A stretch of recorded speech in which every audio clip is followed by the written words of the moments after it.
Iniciamos un programa más de Te Escucho Las Vegas con la doctora Mónica Roca. Hoy sin Mari Carrasco, pero con Héctor Roca, que gentilmente me está acompañando en este programa especial que vamos a hacer en el día de hoy a raíz de los acontecimientos que han pasado en esta semana.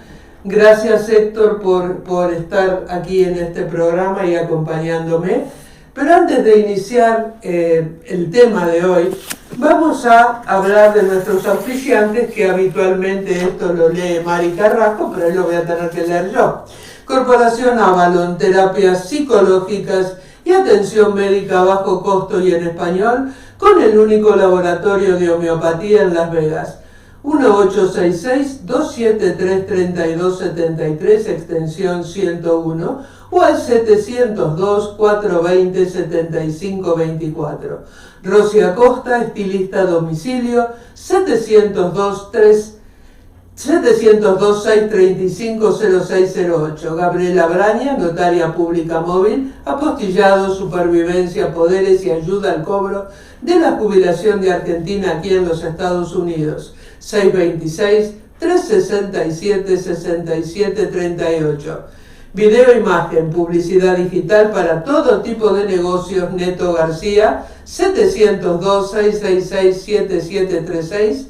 Silvia Raquel Llería, 702-373-6814. Velas artesanales de ángeles, tarot angélico y máster en diferentes Reiki. Y la casita de Doña Machi, aquí llamando al 702-912-4884 y está en el 2407 sur de la Easter Avenue, 89104. Todos los días con tacos de birria, el consomé gratis, y sábado y domingo hay una promoción de que comprando 2 pozoles o 2 caldos de albóndigas o menudo, el tercero es gratis. Y nombrando esta radio, un agua fresca gratuita cada vez que vayan.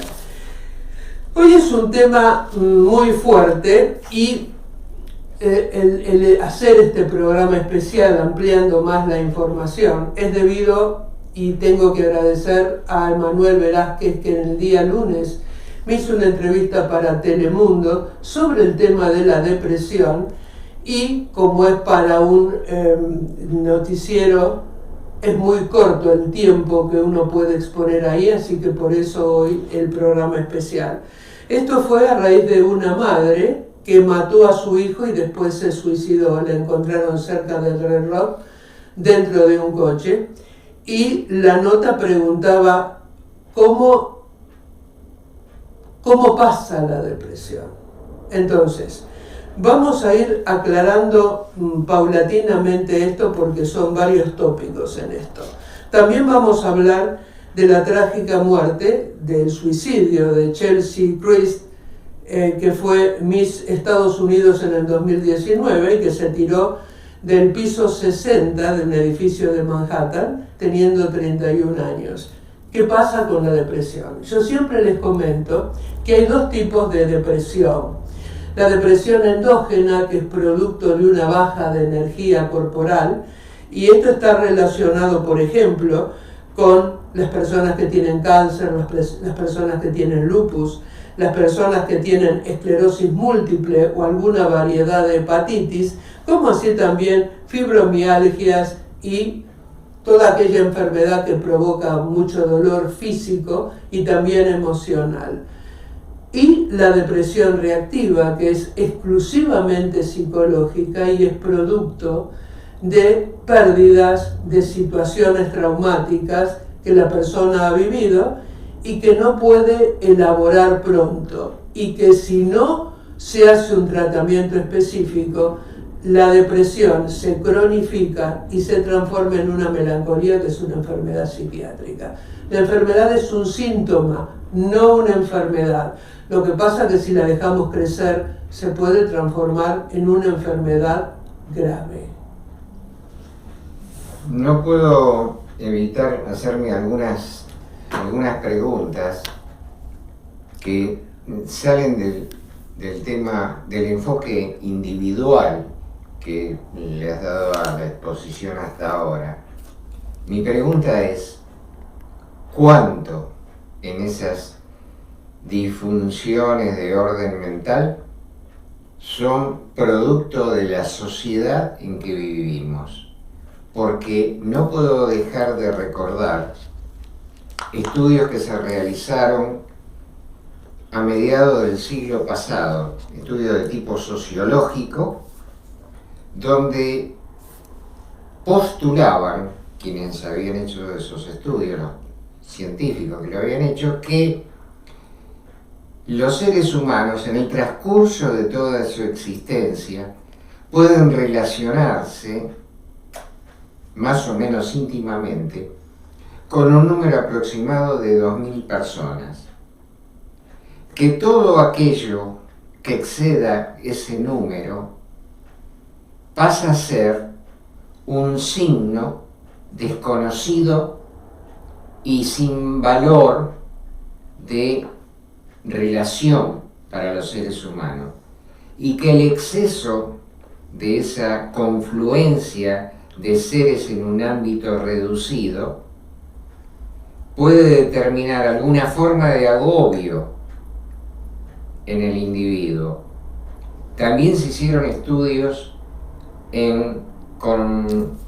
de laboratorio con ratones, y cuando en un espacio determinado la población excedía cierto número, los ratones comenzaban a mostrar signos de psicotización. Es cierto, es cierto. Y esto nos trae a la actualidad, donde ciudades muy populosas, como algunas de Japón, presentan índice de suicidio muy alto. No hay que olvidar que incluso hay un bosque para suicidas. Exacto. Que no significa que el Estado lo destina directamente, pero no impide lo que de otra manera sería, digamos, imposible de mensurar.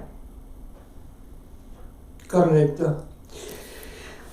Yo creo que más allá de lo social y de los comportamientos del hombre, si se puede vincular o no con los otros, hay todo un componente individual. Yo como psicóloga clínica tengo que hacer referencia a la cosa individual de la persona que hace que pueda defenderse o no de determinado tipo de circunstancias, incluso externas.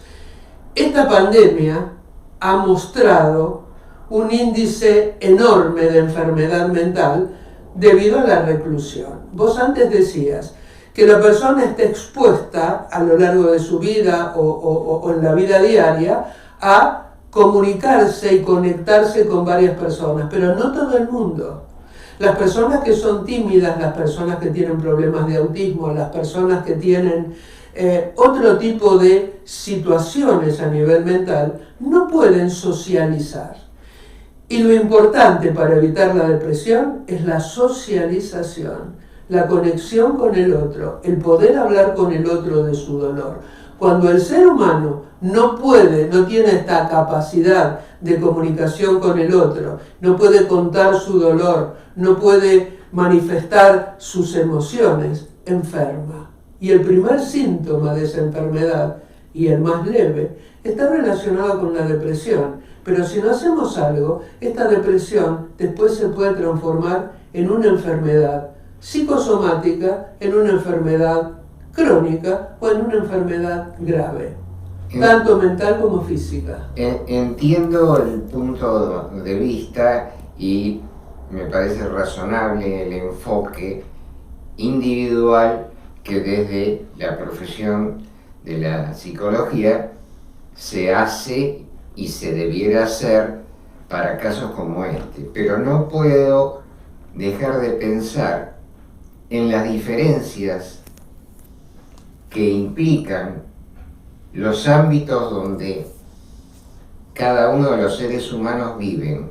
Las ciudades populosas tienden a hacer desaparecer a los individuos dentro de la masa Perder la individualidad implica claro, depresión. Incluso hay textos que hablan de los no lugares. Ajá. Aquello que sí. es un espacio habitado y transitado por seres humanos, pero que no guarda una relación con los individuos que los haga identificarse como parte de ese espacio. Es muy diferente la visión que puede tener el habitante de un villorrio en Europa, por ejemplo, donde conoce a todos y de alguna manera eso es un contexto, una red de contención, con sus más y con sus menos. Indudablemente eso también debe tener su contrapartida. Como todo. Pero en la ciudad eso no existe, más allá de que en este momento se haya agravado por la pandemia, que lo que ha hecho es poner una lupa sobre los problemas del individuo. Totalmente. Pero fíjate esto, no tenemos que ir muy lejos. ¿Cómo fue nuestra infancia en el lugar donde nos criamos? Conocíamos al vecino, conocíamos al de al lado, conocíamos al de enfrente, había fiestas populares que se hacían, por ejemplo, en la noche de San Juan, todos los vecinos hacían una fogata en el medio de la calle y se incendiaba un muñeco, y estaban todos, y para fin de año mucha gente ponía la mesa afuera. Pero fue otra época donde no había toda una tecnología que nos terminó enfermando y que nos terminó separando. Los teléfonos, la computadora, todas cosas que avanzó y progresó, incluso la ciencia y progresó la tecnología, pero que empobreció la posibilidad de comunicación del hombre. Ya no hay eso. Posiblemente en algunos pueblos todavía de Europa exista, y no sé si en los pueblos del interior, incluso de Argentina, exista. Cambió. La computadora nos empezó a aislar. Si bien podemos hacer trabajos desde casa, pero nos aísla del contexto social e incluso del contexto familiar, porque los chicos están metidos en la tablet, en el teléfono, y dentro de la misma casa a veces no se comunican con los padres, y son chicos con problemas de depresión, que hay que tenerlo en cuenta en la adolescencia porque es más fuerte. Se me ocurre que los adultos de distintas edades van a tener que enfocarse en interpretar esa nueva realidad de los adolescentes y los jóvenes. Sí. Porque para ellos esta forma de comunicación ya es la única. Sí, es cierto. Entonces, ¿cuál es el rol de los adultos en este tipo de sociedad donde el vínculo es a través de vehículos cibernéticos? En este momento tengo en terapia adolescentes que vienen supuestamente de hogares funcionales con padre y madre viviendo juntos, que manifiestan una depresión profunda porque a los padres les cuesta comunicarse con sus hijos. ¿Pero por qué les cuesta comunicarse con sus hijos?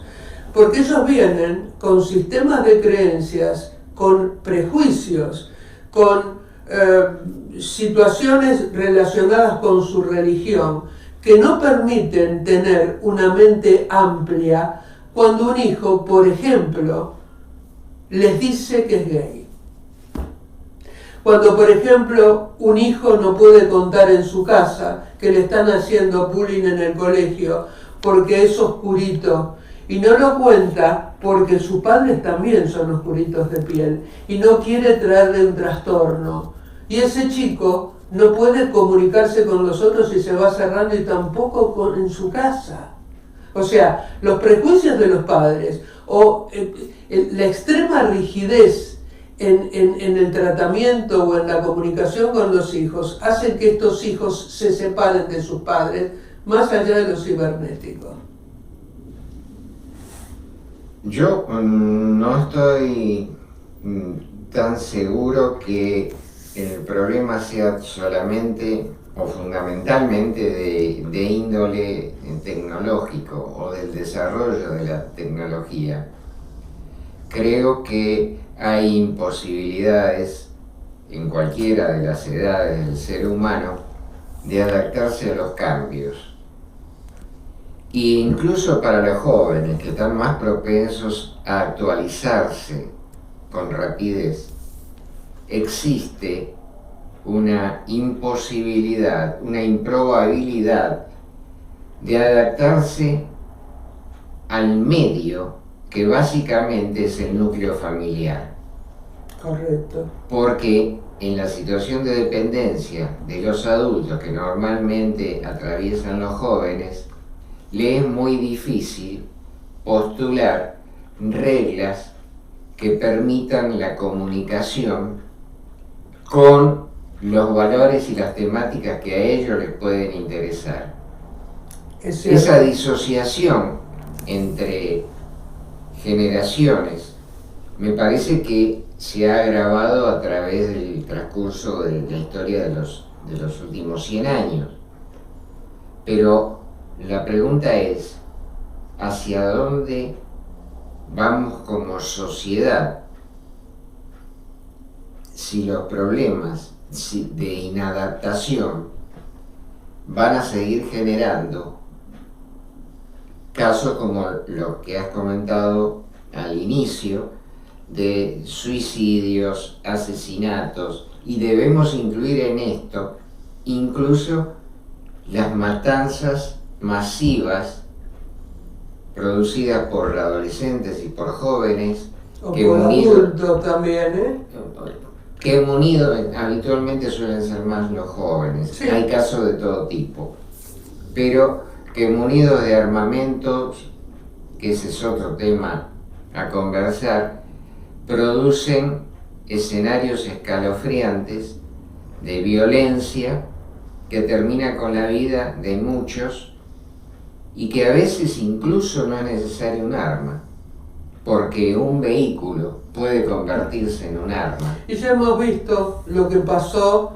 el sábado pasado con este criminal que tenía un prontuario tremendo y que seguía en la calle, que por ir a 100 millas por hora colacionó con otros coches, en donde mató a los hijos a todos los hijos de una familia de aquí de Las Vegas, una familia mexicana.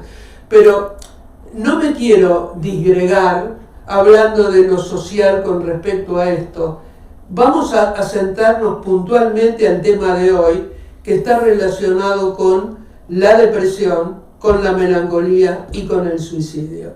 Si bien esto que vos decías de que la sociedad va muy rápido, la tecnología avanza y que hasta el mismo chico le cuesta adaptarse a esos cambios, y mucho más a los padres.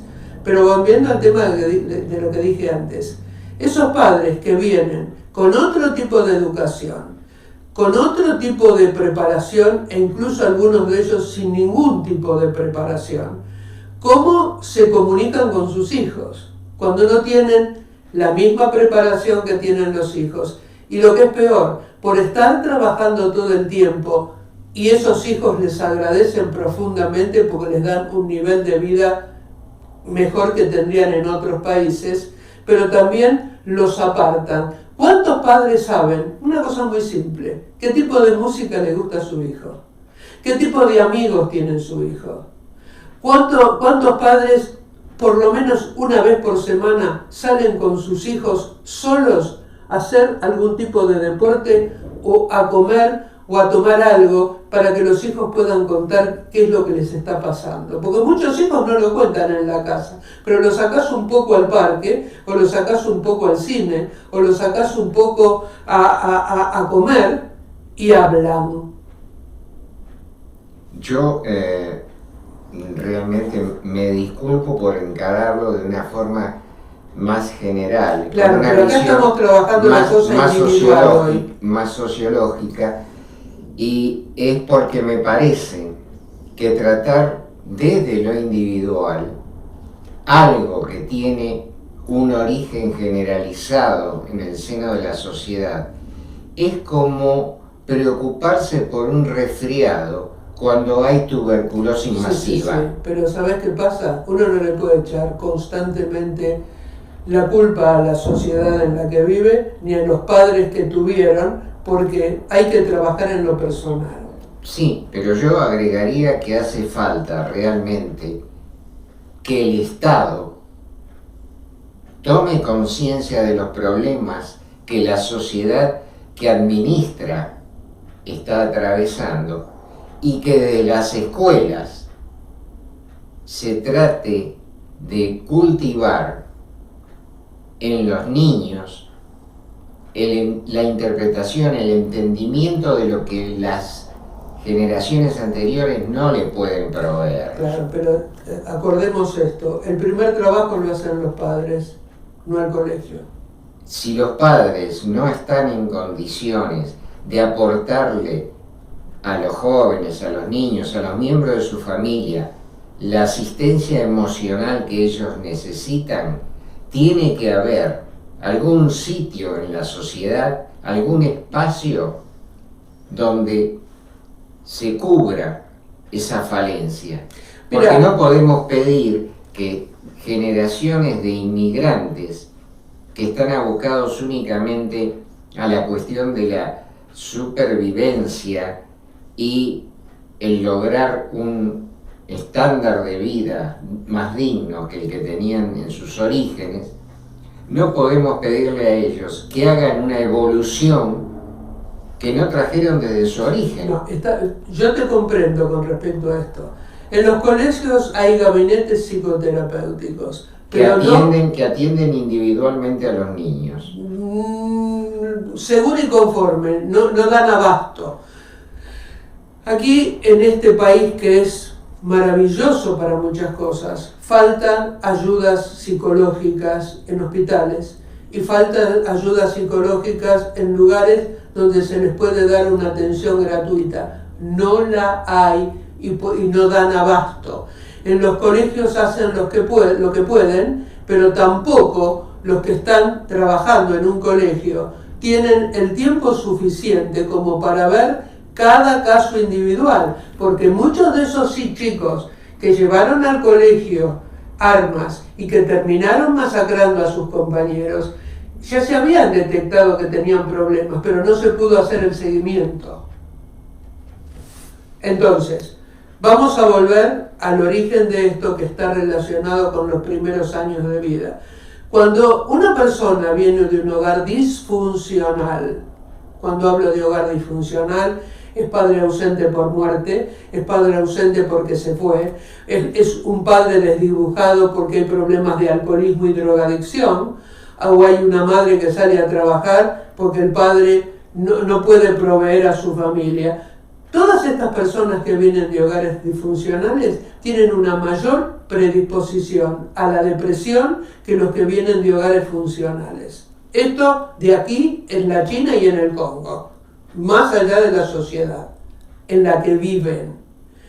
Es real que el sentimiento de abandono de estos chicos en los primeros años de vida o en la adolescencia, que son las etapas que más marcan a la vida de un ser humano, si el padre constantemente y la madre están trabajando fuera del hogar, y muchos de ellos a veces como adolescentes se quedan solos en la casa, o están al cuidado de un familiar, que muchas veces se han dado casos de abusos, incluso violaciones sexuales por parte de esos familiares, en donde dejamos a nuestro hijo al cuidado, ese chico va a tener, o esa chica va a tener una mayor predisposición a la depresión. Pero ¿cuándo es una melancolía? Así como, esto lo digo siempre como ejemplo para que esté más claro, así como una persona un día abre la ventana y el día está nublado y dice, qué día horrible, está nublado, pero va a salir el sol, hay una esperanza. En la depresión hay una esperanza, pero en la melancolía no. En la melancolía, esa persona abre la ventana, está todo oscuro y dice el sol no sale nunca más. Es lo que le tiene que haber pasado a Chesley, esta Miss Universo que se tiró del piso 60 en Manhattan. Si bien era abogada, si bien era presentadora en canales, si bien era activista, hacía un mes atrás que había dicho en una entrevista de prensa que se sentía vacía. Ella estaba expuesta a las redes sociales por haber sido una Miss a gente que usa las redes sociales para descalificar al otro. Y ustedes saben que alguien que concursó en un certamen de belleza tiene un tipo de personalidad narcisística y lo que también llamamos un tanto histérica, que necesitan como retroalimentación el aplauso de los otros para sentirse fuertes. ¿Qué pasa cuando no logran esto? Lo que pasó con esta chiquita de 30 años, en donde decían que constantemente la atacaban por su físico y porque decían que a pesar de su preparación no daba el ancho para muchas cosas. Y esto fue acumulativo. Esa estructura débil que se presentaba, porque yo no sé cómo fueron sus primeros años de vida, su origen y qué situaciones traumáticas vivió, la llevaron a una melancolía.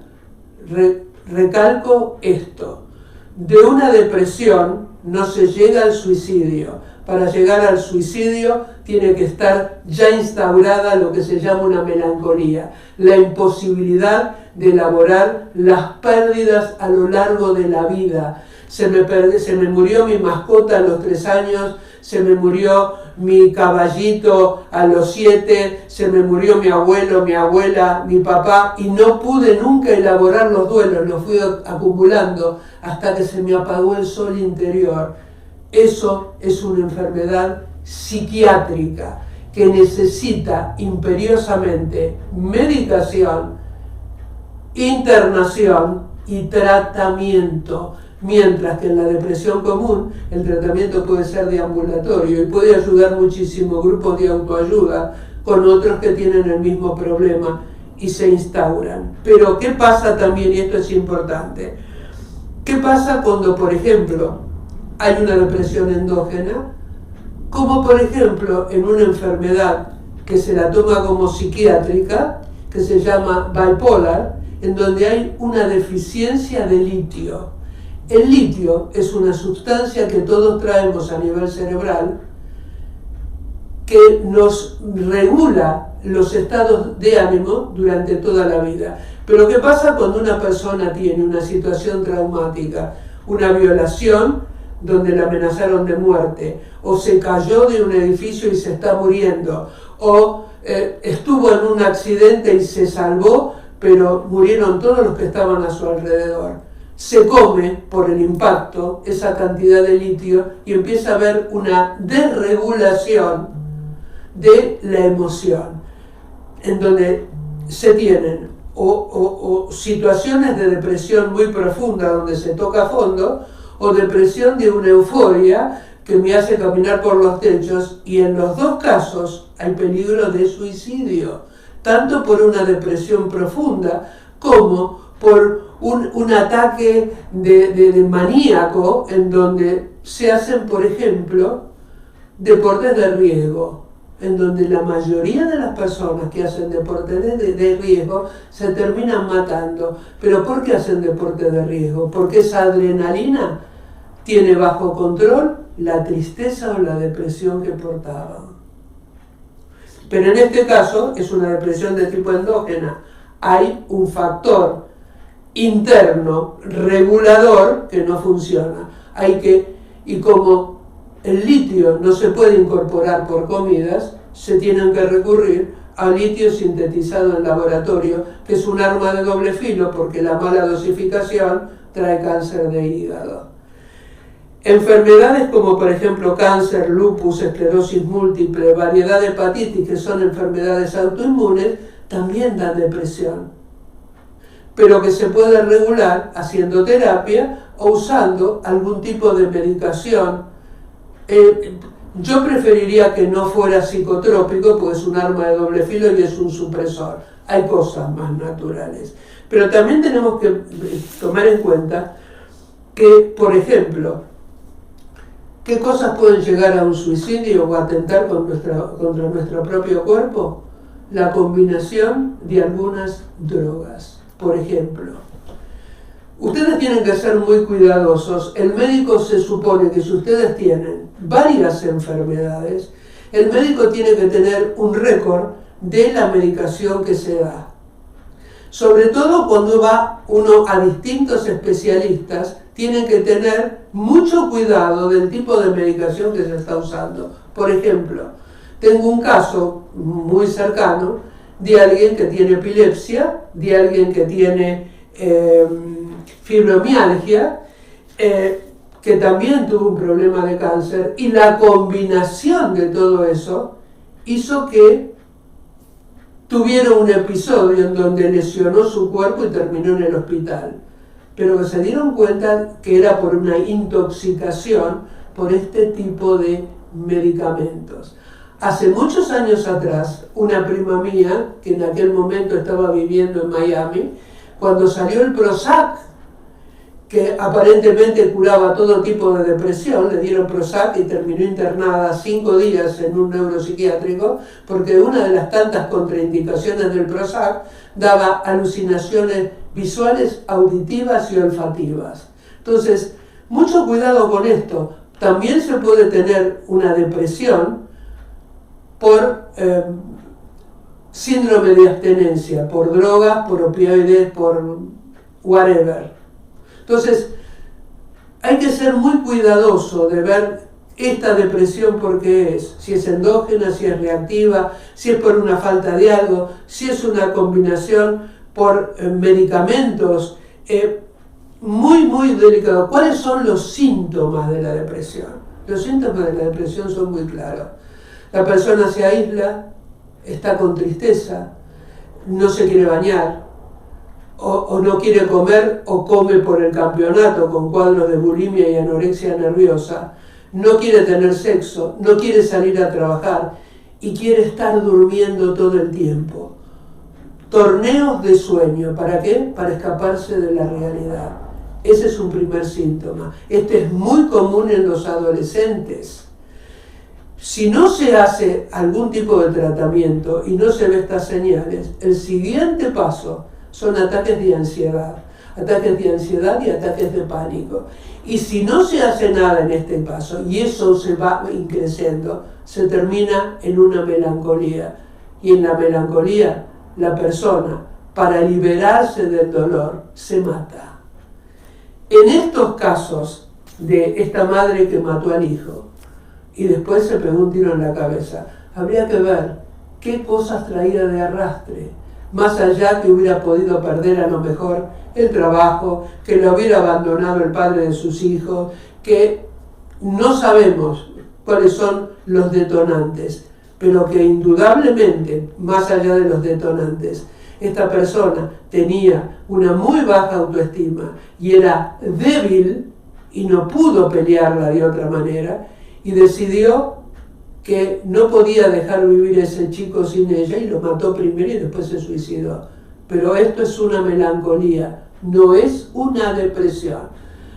En los casos de depresión posparto, que también es una depresión endógena, hay muchas madres que terminaron estrangulando a su bebé, acuchillando a su bebé, pero la mayoría de las veces no llegó al suicidio de esta persona.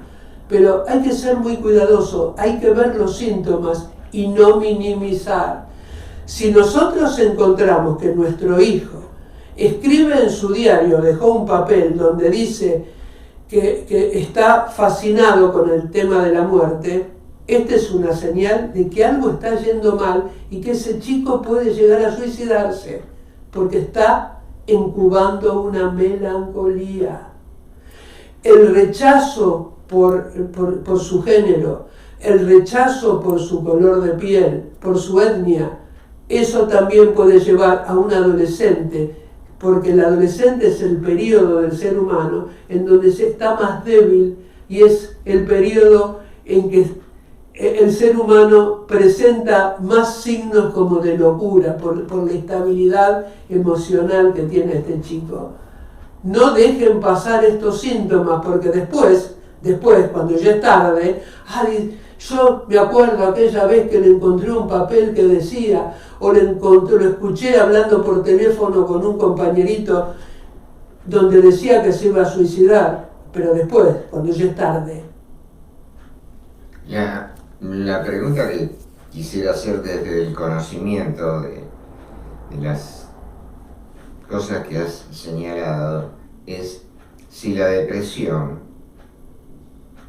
y el otro aspecto que es más grave por la melancolía, si son diferenciaciones escalares o son cosas absolutamente distintas, y si se puede dar la melancolía sin que haya habido previamente depresión. Sí. Hahnemann, el creador de la homeopatía, decía que a veces el ser humano viene con un desvío tan fuerte, pero tan grande, que ya ese instinto de vida es débil, predomina el instinto de muerte sobre el instinto de vida. Hay chicos... Tanatos. Hay chicos que en los primeros años de vida ya están mostrando un coqueteo con la muerte. Hubo un caso de una mujer que hizo una documental donde fue grabando a su hijo hasta los 15 años y a los 15 años el hijo se le suicidó. Y ella tiene documentado las veces que lo llevó a tratamiento, las veces que estuvo con él, pero todas las cosas que ese chico decía desde su temprana edad, desde que empezó a hablar, le gustaba coquetear con la muerte. Ese instinto era más fuerte que el instinto de la vida. Sí, muchas personas nacen con esta cosa de la melancolía y siempre me acuerdo de Garrett, cambiarme de la receta, ese famoso poema que en este momento no me acuerdo de quién era, pero que hablaba de un supuesto clon en Inglaterra que hacía reír con sus espectáculos, pero que él era un melancólico. Entonces al final va un médico, el médico cuando él le va contando todo lo que tiene y que no lo puede disfrutar, entonces el médico en la desesperación y ya no sabiendo qué decirle, le aconseja que vaya a ver ese clon, vaya a ver a Garrick, y él dice, doctor, yo soy Garrick, cambiadme la receta. O sea que era terminal, era un enfermo terminal, tenía todo y no tenía nada, como esta chiquita. Su departamento de Manhattan salía $2 millones, había acumulado dinero con los premios por ser Miss, estaba estudiando y no le alcanzó, se le apagó el sol. ¿Y cómo se puede vivir sin luz? Una pregunta sobre el particular. ¿La melancolía puede tener orígenes químicos? No se sabe. Bipolaridad... Una ausencia de... La bipolaridad se sabe que sí, pero de la melancolía no se han hecho estudios más profundos. No sería nada extraño que, otra de las cosas que me olvidé en esto, la intoxicación en el organismo por metales pesados también traen enfermedades emocionales que después llevan a enfermedades orgánicas serias. Pero también en personas que tienen, por ejemplo, el hígado graso, en personas que tienen un envenenamiento por químicos, ya sea por el agua que toma que no está potabilizada, o porque trabajan y están expuestos a pesticidas, los que levantan cosechas, sobre todo los de algodón, y otros, están expuestos a tener una depresión por intoxicación por químicos. En el caso de los metales pesados, Por ¿cómo se ejemplo, en la incorporan? esclerosis múltiple se descubrió que en muchos de los casos estuvieron expuestos a pesticidas. ¿Cómo se incorporan los metales pesados al organismo? ¿A través de la ingesta? A través de la ingesta, contacto? a través del contacto de piel, pero a través de la ingesta, por ejemplo, en frutas o verduras con altos pesticidas y químicos fuertes para que los bichos no se la coman. Los metales pesados serían subproducto entonces de la acción de los agroquímicos. Sí, sí. Incluso, aquí en Las Vegas no tanto, pero en otros lugares el agua no está lo suficientemente limpia de tóxicos como para... y tiene un montón de químicos. Bueno, podemos aclarar en ese caso... Una cosa muy simple antes de que me olvide. Yo le sigo teniendo un respeto enorme a Fran Suárez, que ya no está con nosotros físicamente, pero sigue estando con nosotros en nuestro corazón. Él descubrió, él hizo un programa específico sobre la calidad del agua, y ustedes saben que en todas las partes del mundo al agua se le pone flúor, según ellos, para la prevención de caries dentales y otro tipo de cosas. Pero él descubrió que el flúor lo daban como un inmunodepresor en los campos de concentración a los judíos. Así que, ojo con esto. Bueno, no quiero alarmar a la teleaudiencia. Y el flúor no se puede ir filtrando el agua común, sacarlo. No es para alarmar a la teleaudiencia, pero quisiera recordarles que para potabilizar el agua que consumimos, que viene del lago artificial, el Leimi, se utilizan 104 aditivos químicos en proporciones, por supuesto, ajustadas a la necesidad, y realmente entidades del sistema de salud han acreditado que el agua realmente es potable, pero el número de químicos que se le agregan, entre los cuales incluso existe el arsénico, totalmente, aunque en cantidades mínimas, eso lo tomamos a diario cuando abrimos el grifo. Exacto. Nosotros hemos puesto, a raíz de esta nota que hizo Fran Suárez, una planta potabilizadora de ósmosis reversa, que es lo único que quita, aparte de los metales pesados, el flúor. En realidad, en todos los sistemas de filtrado, la función mayor que tienen, lo que más filtran, es básicamente el cloro. Que el cloro es utilizado para matar los microorganismos que pululan en las superficies acuíferas. Pero... Y ustedes saben muchas veces que hay días que uno abre la canilla y es un olor a cloro que nos voltea. ¿Cuántas veces nos pasó? Eso es por acumulación en las cañerías y se hace... Whatever, pero eso lo tomamos. Y también lo acumulamos en el cuerpo si no tenemos una planta que filtre todo este tipo de cosas. Esos son metales pesados. Nos hemos desviado del tema del eje. No tanto, porque para que la gente tenga en cuenta que hay otras formas de que la persona presente una depresión por otro tipo de factores, aparte de los factores emocionales y sociales. ¿Qué pasa en la tercera edad con estas dos cuestiones, o estos dos temas, de la depresión y la melancolía? En personas que viven solas, es muy alto el índice de suicidios. Hace unos años, en personas que viven solas y no tienen mascotas. Hace unos años en Japón, que tiene un avance tecnológico increíble, ustedes saben que en Japón el problema habitacional es tremendo y hay reducción de espacios en las personas que viven en apartamentos, por ende muchas de ellas no les permitían tener perros. Se creó un perro robótico, hasta la piel era de un perrito, hasta la temperatura era de un perrito.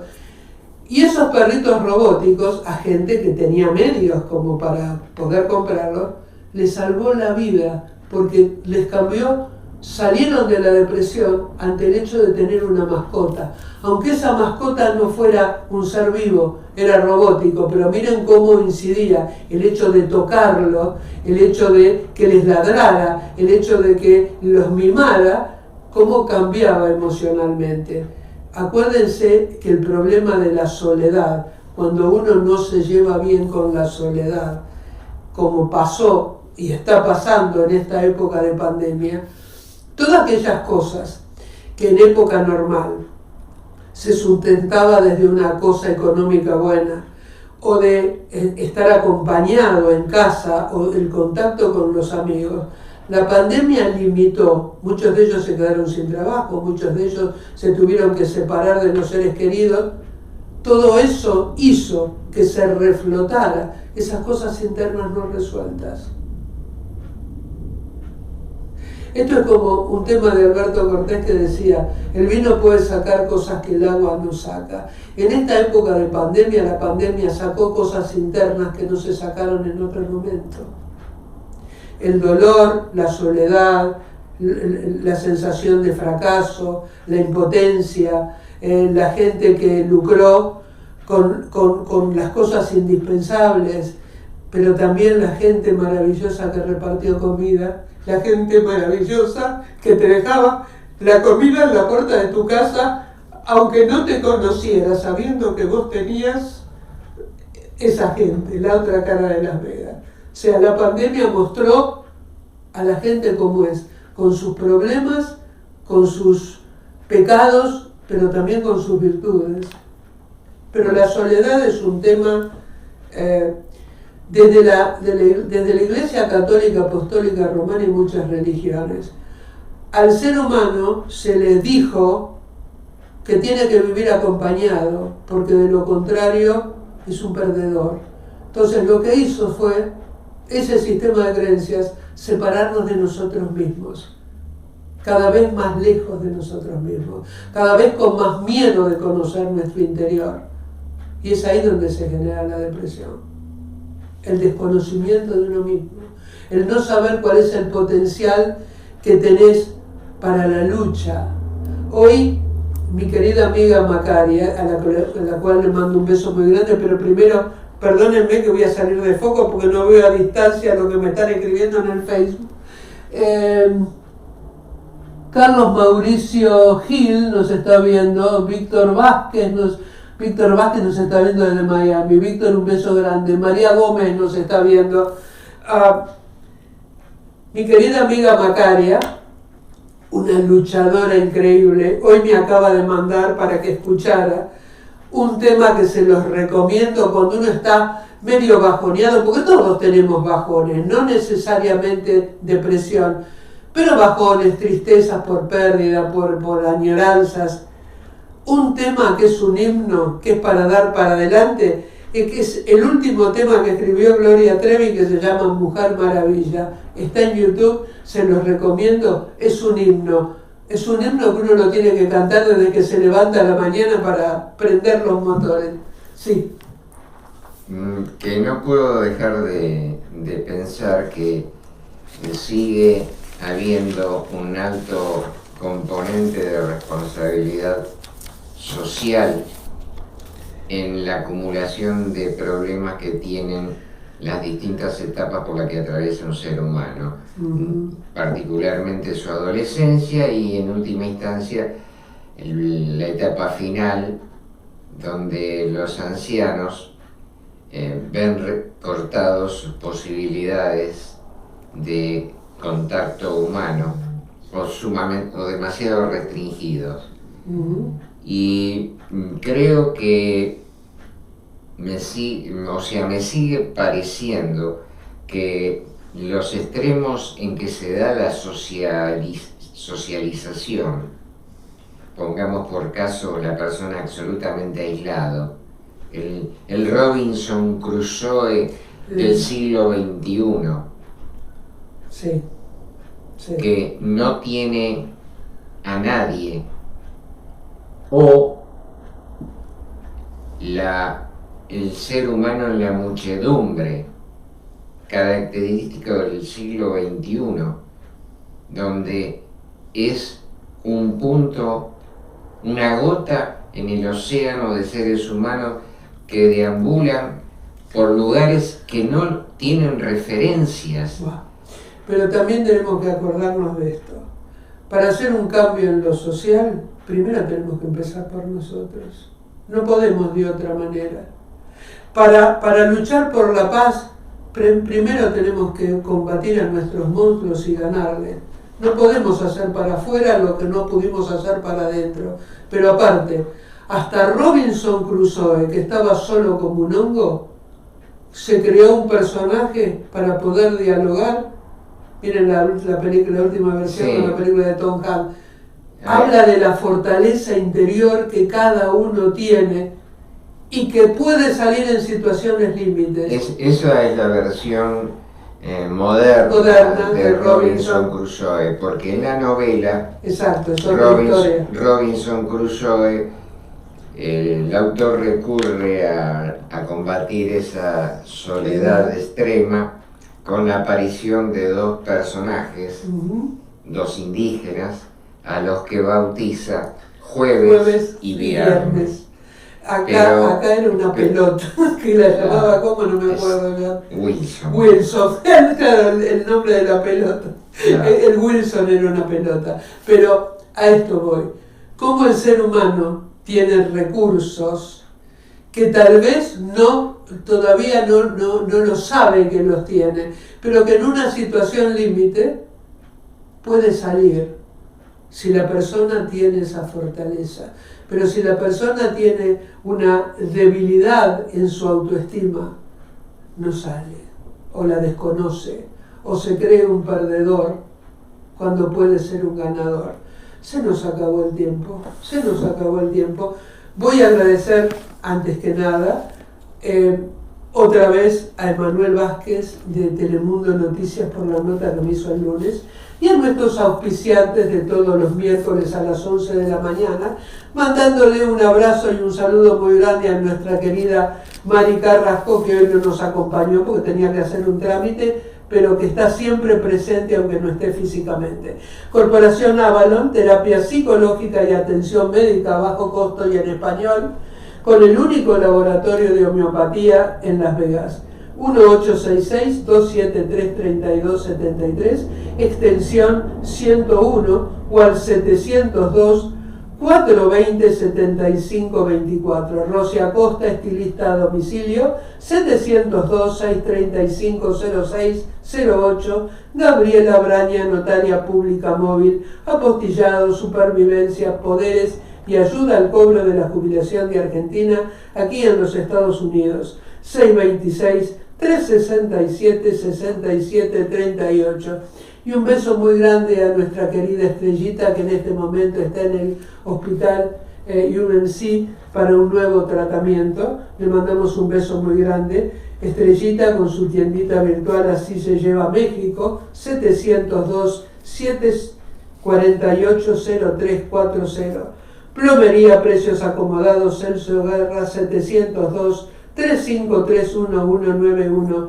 Geoimagen, Veoimagen, publicidad digital para todo tipo de negocios, Neto García, 702-666-7736. Silvia Raquel Llería, velas artesanales de ángeles, tarot angélico, máster en diferentes reikis. Un beso grande, querida amiga. Y la casita de Doña Machi, restaurante mexicano, 702-912-4884, y está en el 2407 sur de la Easter Avenue, Las Vegas, Nevada, 89104, Easter y Sahara, en el mismo emplazamiento del 7-Eleven. Todos los días con taco de birrias el consomé es gratis. Y sábado y domingo comprando 2 pozoles o 2 menudos o 2 caldos de albóndiga, el tercero es gratis. Y nombrando esta radio, un agua fresca totalmente gratuita. Y así nos despedimos hasta el próximo miércoles en este su programa que se llama Te escucho en Las Vegas con la doctora Mónica Imani Carrasco por esta su radio por internet magiclatinosvegas.org, la otra cara de Sin City desde Las Vegas, Nevada, para el mundo.